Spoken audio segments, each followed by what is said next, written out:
राधे राधे। महाराज जी, ये कैसे पता चलेगा कि मुझे जो दुख मिल रहे हैं वो मेरे कर्मों का फल है या भगवान कृपा कर रहे हैं? देखो, है तो कर्मों का ही फल। कोई भी हो, अवश्य में भोक्तव्यम कृतम कर्म शुभाशुभम। समझना, जो हमारे शरीर की रचना हुई वो दो कर्म से हुई, पाप और पुण्य। इसकी रचना, मनुष्य देह की रचना पाप और पुण्य से होती है। देव देह की रचना केवल पुण्य से होती है। यातना देह की रचना जो नरक में होता है, शरीर मिलता है, वो केवल पाप से होती है।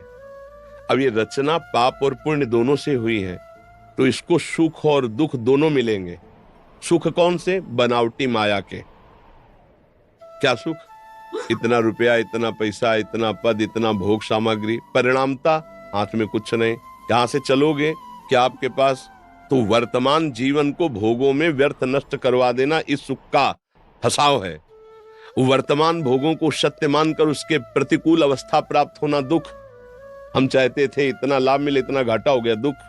हम चाहते थे जीत जाए, हार गए, तो दुख। तो जो दुख और सुख है वो यहाँ का मृत्यु लोक का माया रचित है, और वो पाप और पुण्य के प्रभाव से प्राप्त होता है, सत्य नहीं है। अब इनको भोगने के लिए ये रचना रची गई है। अब हम भजन शुरू किया, ये हमारी नई खेती है।